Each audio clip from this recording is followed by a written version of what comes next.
But how about Jim? Jim, you've got Rented Tuxedo.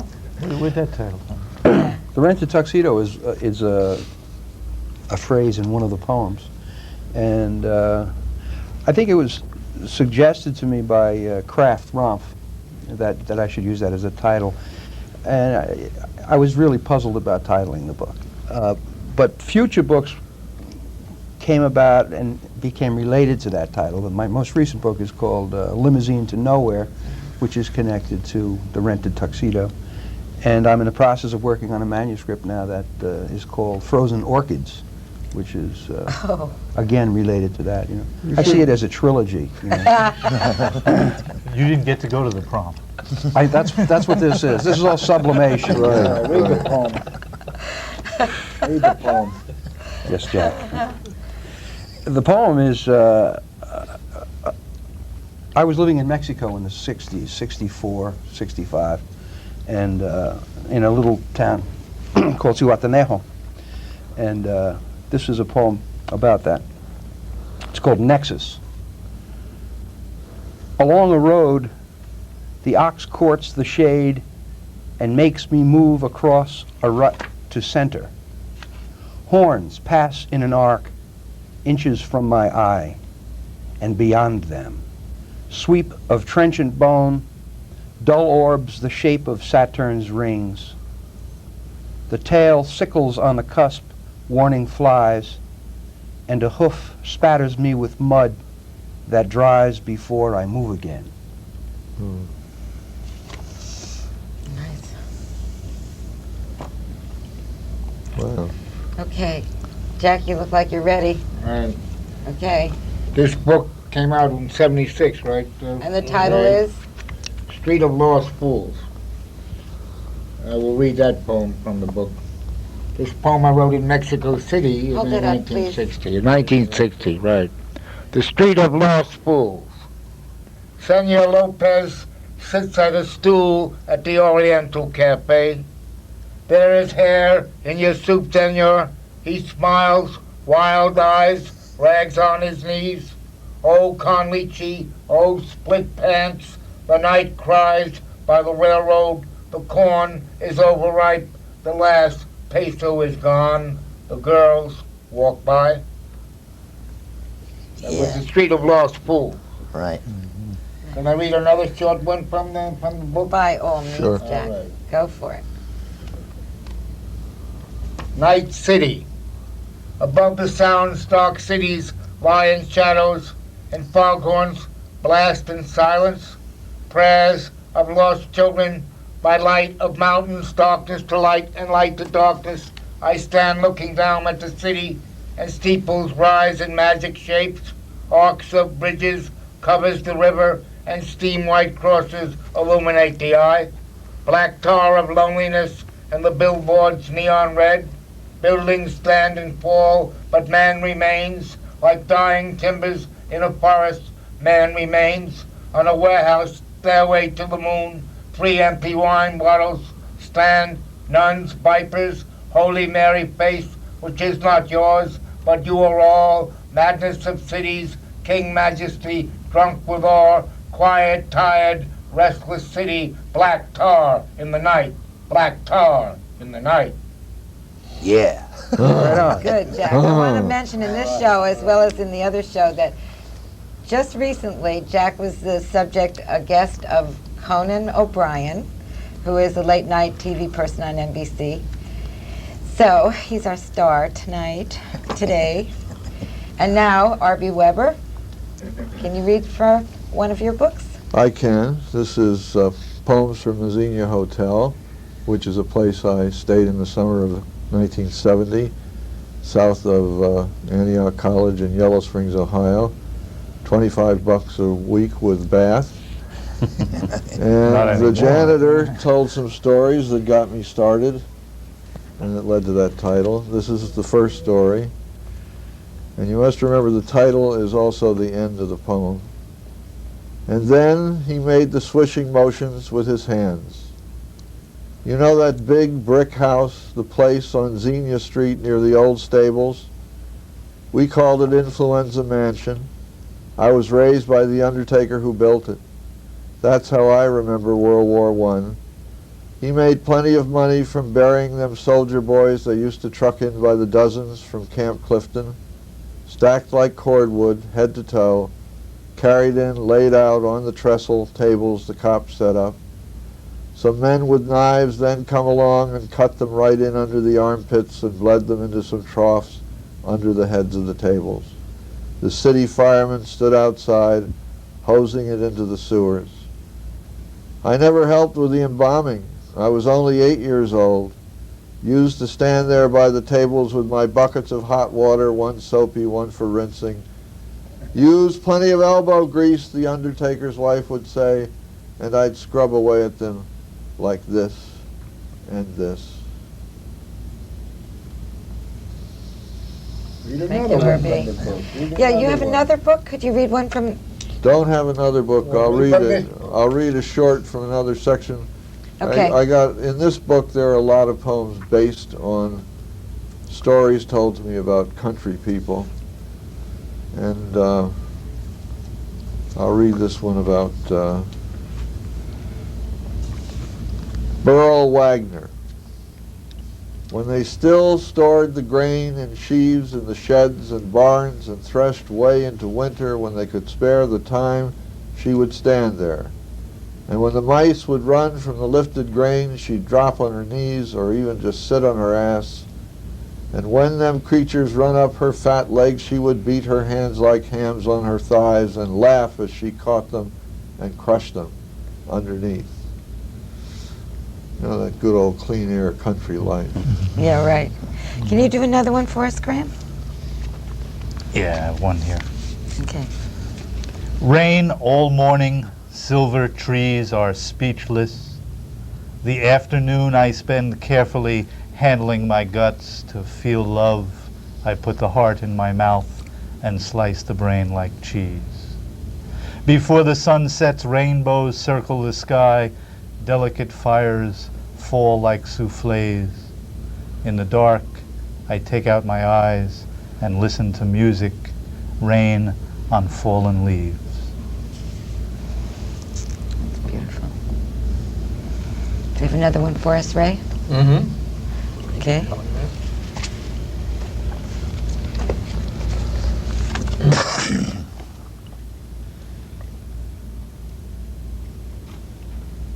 I'm standing in a shoe store, looking at dancing shoes, trying to fathom their secret when a tree comes up to me, maple in prime, afire with fall, and asks, "Pardon me, but which way is Broadway?"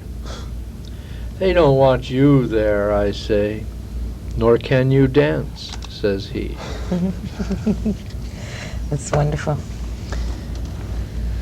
How about you, Jim? Got another one? Yeah. That's the latest Street Press book there, right, Graham? Show 'em Yes, the it title, is. Jim. Mhm. Show 'em the It's a title. Oh, marvelous okay. book. This is from the current book, A Limousine to Nowhere. In the Rented Tuxedo. Right.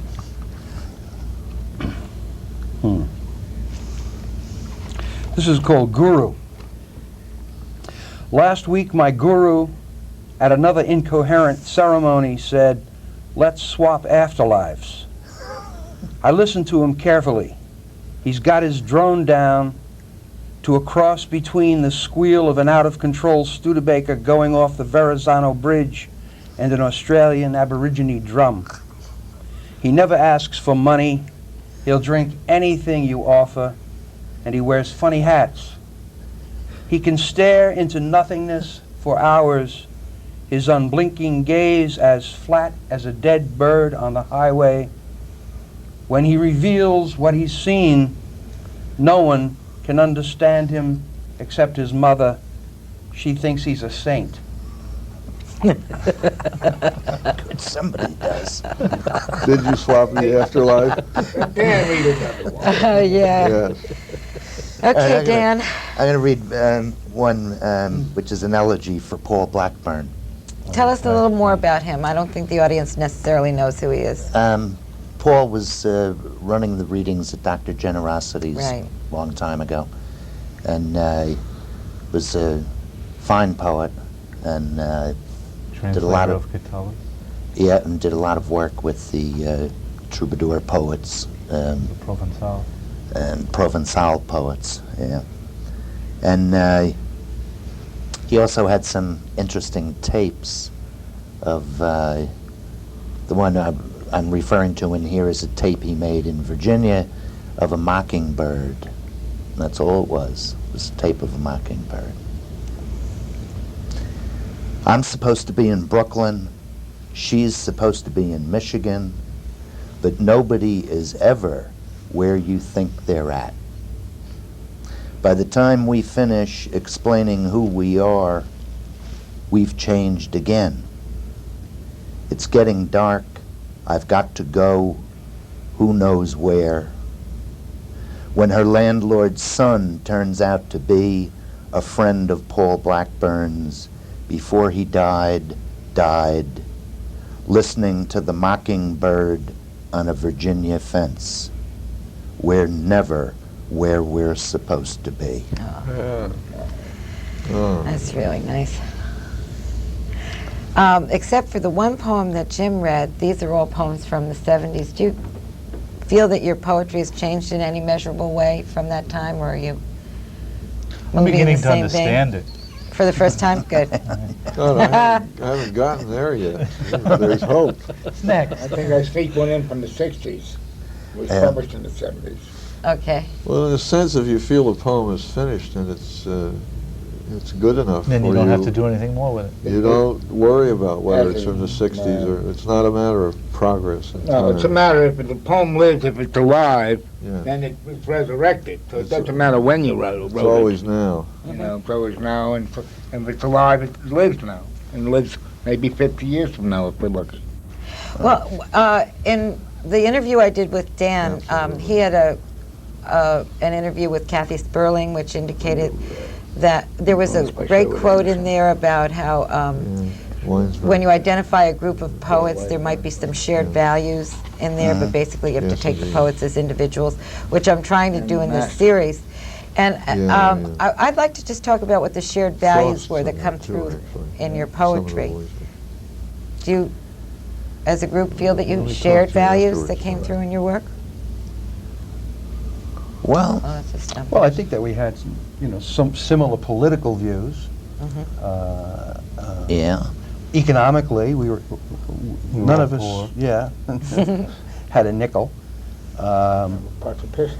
Yeah, and Or a leaky pot at that. we were interested in the same kinds of music. We became friends, and We had similar tastes. I don't We think- shared the same alphabet. I don't think we influenced one Right. another's We did that. styles very much. Excuse Styles me, that We RB didn't- said we something had about stuff? we had our own voices, I think. Yeah. And We drank didn't a lot of influence each vodka. other's styles. Yes, You we bound a influenced lot one of another's books. drinking habits. Yeah, I think Yeah. there was some shared thing of looking and listening to what was happening. We all loved poetry. We all loved poetry, and we had. Well, good-looking women, too. Well, that's part Sure of that poetry. influenced your poetry. Yeah. not just poetry. I think language and just language. I mean, interest in words and the sound of words and playing with words. Jack yesterday was talking about his painting and about the necessity to be childlike, in order to recapture the freshness and the newness of the world.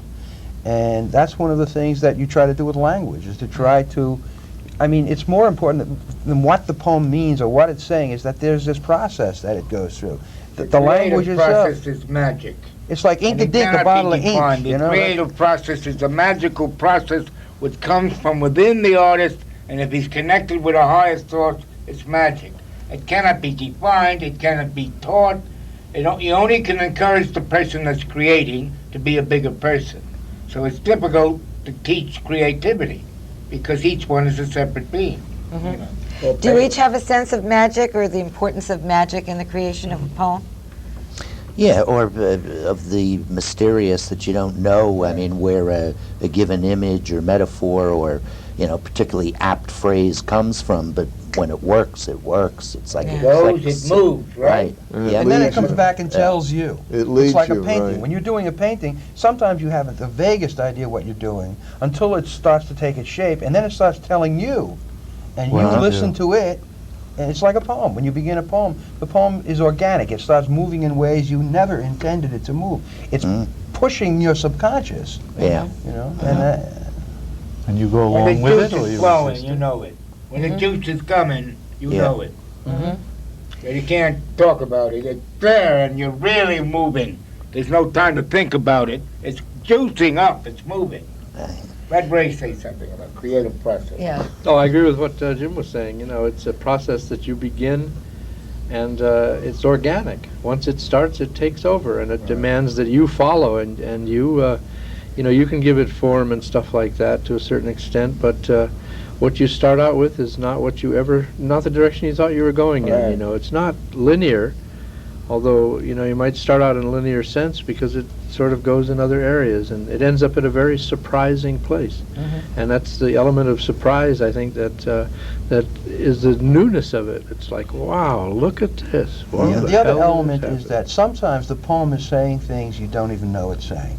I mean, I've had people come to me and Oh, say, yes, I was reading yes. at the Tin Palace, and I read this poem, and this guy came up to me, I think it was Paul Planz. Uh-huh. He said, I really like your Bob Dylan poem, Jim, And I said, I don't have a Bob Dylan poem. He said, the one you just read. I said, he says, yeah, but it's a Bob Dylan poem. I said, no, it's not a Bob. So I went and looked at the poem, and I said, it could be a biographical poem about Bob Dylan. It never even entered my mind. So after that, I'd say when I read the poem, I'm going to read my Bob Dylan poem.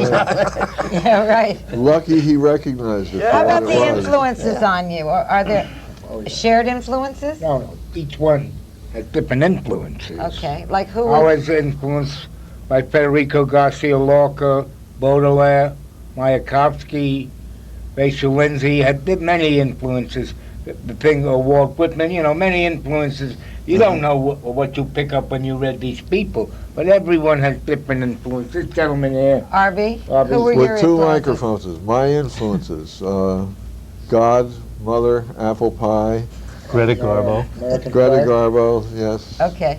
and Frost, as he pointed out a few minutes ago, probably Sherwood Anderson in Winesburg, Ohio, Whitman, to a degree. And I had bad influences at the beginning. Edna Millay and A.E. Hausman got me started. Not altogether bad. Is that a but, bad influence, Edna St. Vincent Millay? if I had followed it for much longer, yes, and I'm not saying she didn't write some good poems, but that was not my voice. When I say bad influence, I I see. mean an awakening influence to the value of sound and rhythm, but I needed other sounds and rhythms. So I went to Whitman next. That's an interesting point, Yeah. though, that R.B. makes about the bad influence.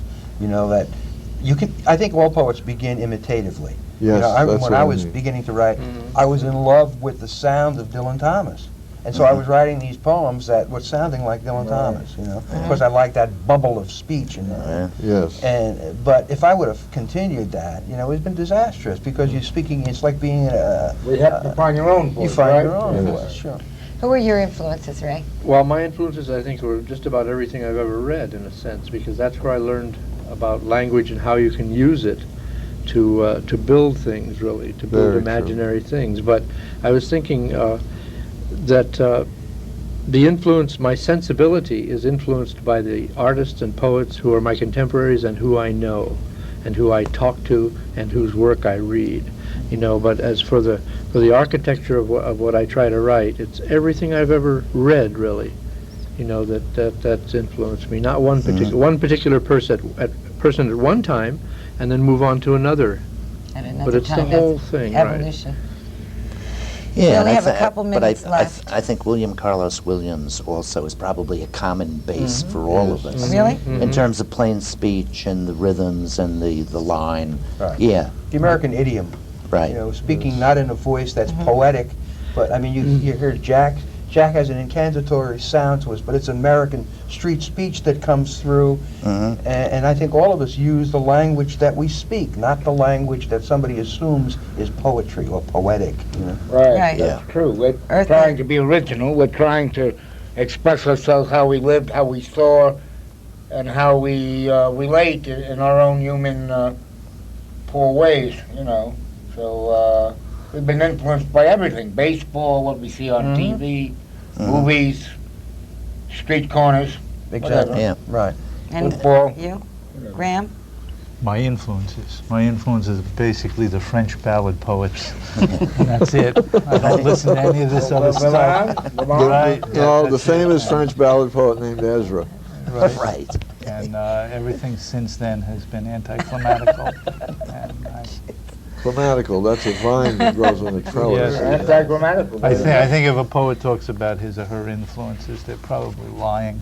Absolutely. You think That's- so? Well, how would they know? They Because really you don't know. you don't know what their your influence. influences are. You may remember who you read. Yes, I try to think of nice-sounding names when I name influences. All blessed is unknown. All blessed is unknown within you. So you never know what you're going to come with next, up with next, right? Right. But I think it's important nonetheless for a poet or somebody who wants to be a poet or whatever to read lots of poetry and to see Yes. what people are doing, what they have done, and your individual voice in the tradition Do a as lot of the walking. only good thing Eliot wrote.